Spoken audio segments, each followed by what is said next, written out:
Nikujia sababu 10 hivi, kama 10 ni kwa nini single mother amelaniwa. Sababu ya kwanza, wengi wao walizalishwa au waliolewa kwa sababu walikuwa viruka njia. Mazingira yao ya kuolewa kwao, kuzaliwa kwao, yalichochewa zaidi na uruka njia wao. Hawakuwa na sifa za kuzaa wakati huo au za kuolewa wakati huo.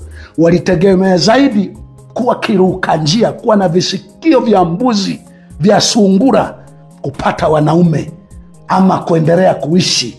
Kwa sababu Biblia inaonya hivi katika Zaburi 119 lewe mstari wa 9, nasema jinsi gani kijana isafishe njia yake kwa kutii akilifuata neno lako. Jambo la pili, single mothers wakiwa kwenye ndoa au kabla ya kuwa kwenye ndoa ni wafuasi wakuu wa wahubiri wa maombezi, wauza hirizi, yaani wahubiri wauza maji, mafuta, vitambaa, misumari ya upako, keki za upako na kadhalika. Wahubiri ambao hutabiri mafanikio, kupata mchumba, kupata gari, kupata watoto, kupata nini. Yani wahubiri wanaoamini kwenye matamko yao kuna shortcut ya mtu kupata kitu fulani bila kufuata kanuni.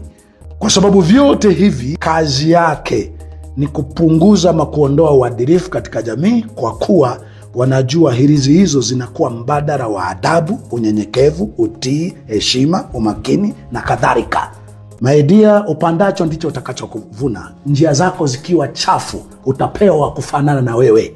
Mkubwa single mothers, kama ulipata mwanaume mkorofi, ulipata wa kufanana na wewe. Tatu, kimsingi single mothers ni wanawake wapumbavu. Katika Mithali 14 mstari wa kwanza, kila mwanamke aliye na hekima hujenga nyumba yake, bali aliye mpumbavu huibomoa kwa mikono yake mwenyewe. Nyumba ibomolewe na mwanaume kwa sababu ni mzinifu. Kwa hata leo uliingiaje kwa mwanaume wa aina hiyo? Lakini nyumba inajengwa na mwanamke. Iwe mwanamke ni mkorofi, mwanamke ni malaya, mwanamke, nyumba inajengwa na mwanamke. Lakini pia nyumba inabomolewa na mwanamke mpumbavu. Biblia imesema mwanamke atamlinda mumewe. Jambo jipya limefanyika duniani, mwanamke atamlinda mumewe. Single mothers, unafikiri ulitimiza wajibu wako wa kulinda mumewe? Ulikuwa na sifa za kulinda huyo mume? Ulipoingia tu alianza kukushakia juu ya mambo mengi sana inayoonekana ulimficha mpaka mnakuwa pamoja. Ndio maana hata kukuweka karibu ili umlinde. Na hayo unajua ni mikosi, ni shetani. Shetani ni wewe, mikosi ni wewe.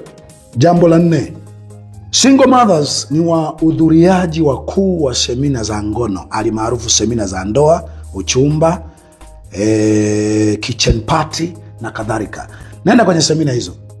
Motivation speakers, sehemu kubwa, fuatilia background ya maisha yake mpaka kimeajua yote hayo ambayo kinafundisha ngono wakati sio msingi wa ndoa. Sehemu kubwa kinakuwa, hata kama kinafundisha kinakumbatiana na mume wake, sisi ndoa yetu imestawi.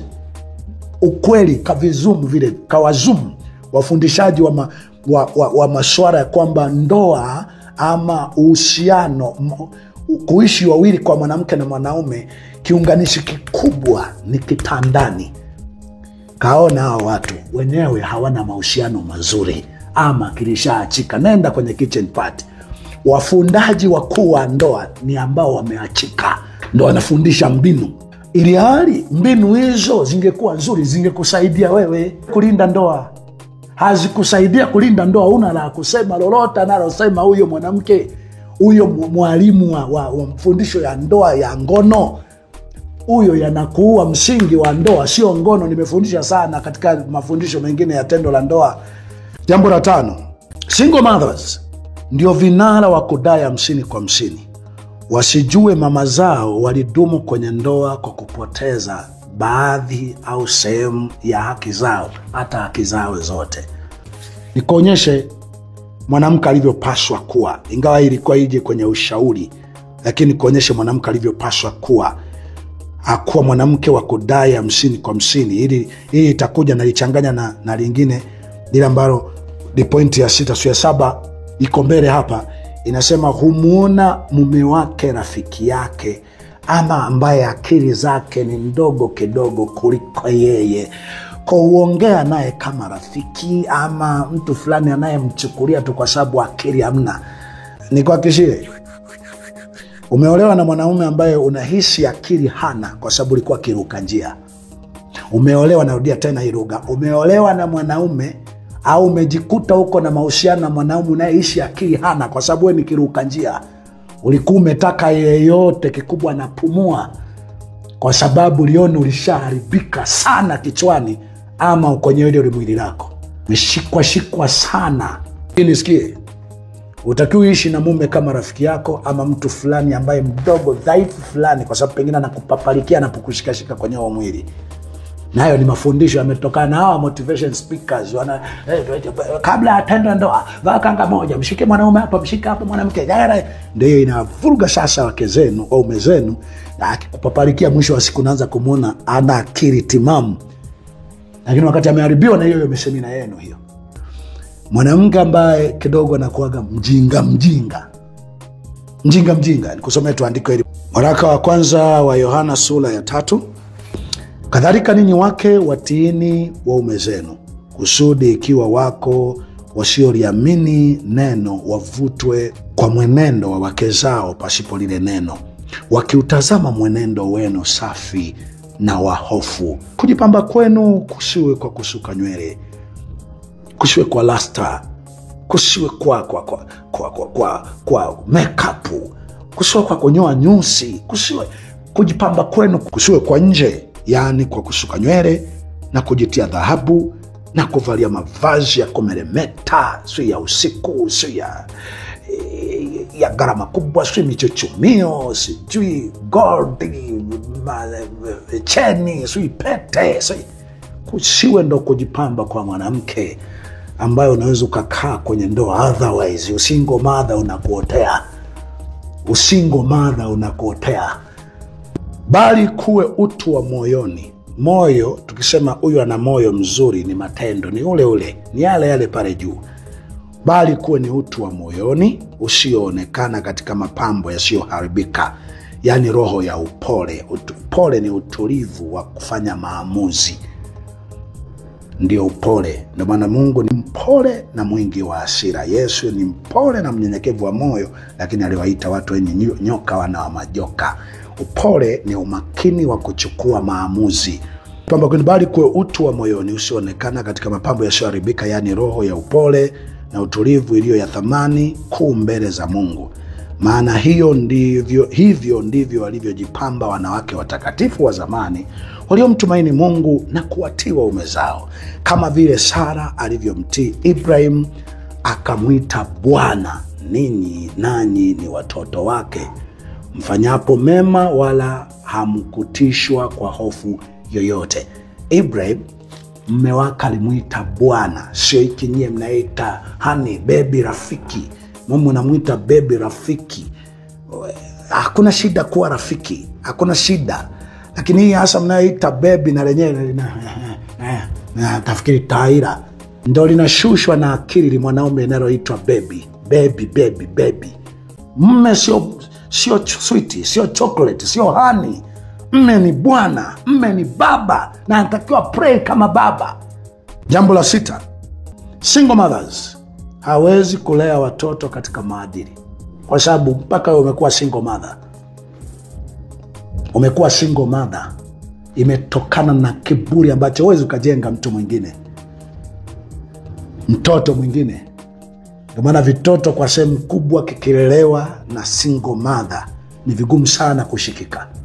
Otherwise mume alifariki. Nayo naenda kuiweka vizuri katika maandiko fulani hapa mbele. Waraka wa kwanza kwa Timotheo sura ya 5 mstari wa 9. Mjane asiandikwe isipokuwa umri wake amepata miaka 60, naye amekuwa mke wa mume mmoja, naye ameshuhudiwa kwa matendo mema, ikiwa amelea watoto, ikiwa amekaribisha wageni, ikiwa amewaosha watakatifu miguu, ikiwa amewasaidia wateswao, ikiwa amefuata kwa bidii kila tendo jema. Huyo ndo aitwe mjane, na amefikisha miaka 60. Usikie. Bali wajane walio vijana ukatae kuandika hao, maana wakizidiwa na tamaa kinyume cha Kristo wataka kuolewa, nao wana hukumu kwa kuwa wameiacha imani yao ya kwanza. Tena Pamoja na hayo, hujifunza kuwa wavivu, wakizunguka zunguka nyumba kwa nyumba, wala si wavivu tu, lakini ni wachongezi, ni wadadisi, wakinena maneno yasiyowapasa. Sehemu kubwa single mothers chini ya miaka 60, hata kama mume alikufa, wengi wenu hamuingii kwenye uheri, ingawa somehow nyie, siwezi kuingiza sana kwamba mmelaaniwa. Kwa point namba 7, single mothers ni waongeaji sana mbele ya waume, mbele ya wanaume na kwenye jamii. Ni waongeaji sana. Automatically lazima utambulia kuwa single mother, na utambulia kuwa umelaaniwa. Utambulia kuwa ni moja kati ya waliolaaniwa na mkosi kwenye jamii. Mithali 9 mstari wa 13 hadi 17. Mwanamke mpumbavu hupiga kelele, ni mjinga, hajui kitu. Hukaa mlangoni pa nyumba yake, juu ya kiti mahali pa mjini palipoinuka, apate kuwaita wapitao njiani, waende moja kwa moja katika njia zao. Kila aliye mjinga na aingie humu. Kila anayetaka single mother, tunakuwa huru. Kila aliye mjinga na aingie humu. Tena amwambia mtu aliyepungukiwa na akili, mali yaliyoibiwa mwibiage mume wake. Hey, unamwacha tu, jengaga kwenu. Mali iliyoibiwa ni matamu, na mkate ulioliwa kwa siri hupendeza. Single mothers ndo waongeaji, ndo motivation wakuu wa utakataka kama hii. Moja athari, single mothers ni watazamaji wakuu wa sinema zinazoonyesha mahusiano, sinema au runinga. Watazamaji wakuu. Anayewindwa na single mother, atakaye single mother ajaye, ni mtazamaji mkuu wa sinema kwenye simu, kwenye mitandao, sinema za ngono, za mahusiano, za nini. Sikia ushauri. Single mothers ambao ni single mothers tayari unawindwa kuwa single mother, si muda mrefu ujaolewa, utaenda kuolewa. Sikia ushauri. 1, ushauri: penda kusali kwa wahubiri wakali dhidi ya uovu ama utovu wa nidhamu, ama kwa watu waliokosa unyenyekevu, utii, heshima na kadhalika. Sali kwa wahubiri ambao ni wakali, lakini ambao wahubiri wenyewe pia ni mfano wa kuigwa staili za maisha yao. 2, jiepushe na marafiki. Yaani ikiwezekana usiwe na rafiki hata mmoja. Ndio maisha, usiwe na rafiki hata mmoja wa jinsia yako au jinsia ya kiume. Jiepushe na marafiki. Iwe ni kanisani, iwe ni kwenye kwaya. Usiimbe kwaya. Afadhali imbe hivi binafsi tu hivi, lakini kwaya sehemu kubwa ni mkusanyiko wa malaya. Usiwe na marafiki kwenye kwaya, usiwe na marafiki kwenye umoja wa kina mama. Chungaji ndo nini? Sikia, rudi kwenye Biblia, Isaya 35 mstari wa 8, na hapo patakuwa na njia kuu, nayo itaitwa njia ya utakatifu. Wasio haki wataonekana katika njia hiyo, bali itakuwa kwa ajili ya hao wasafirio, wajapokuwa wajinga hawatapotea katika njia hiyo. Maisha yanahitaji watu wa mwelekeo fulani tu ndo uambatane nao.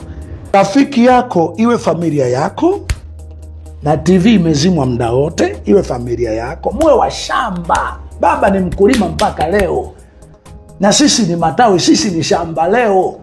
Kwa sio karibu kila kitu, kila filamu, hivyo vyote usivijue. Familia yako iwe ndio rafiki. Ibada zenye mafundisho ya jinsi unavyopaswa kuwa mnyenyekevu, mwadilifu, mwenye bidii, makini, daima kuomba, daima kusoma Biblia. Jiepushe na sinema, filamu, mitandao, kwenye runinga. Angalia taarifa za habari tu na vinavyohusiana na biashara yako ama kazi yako. Mafundisho ya ndoa yapate yote kanisani tu, tena kwa mtu mkali wa tabia chafu.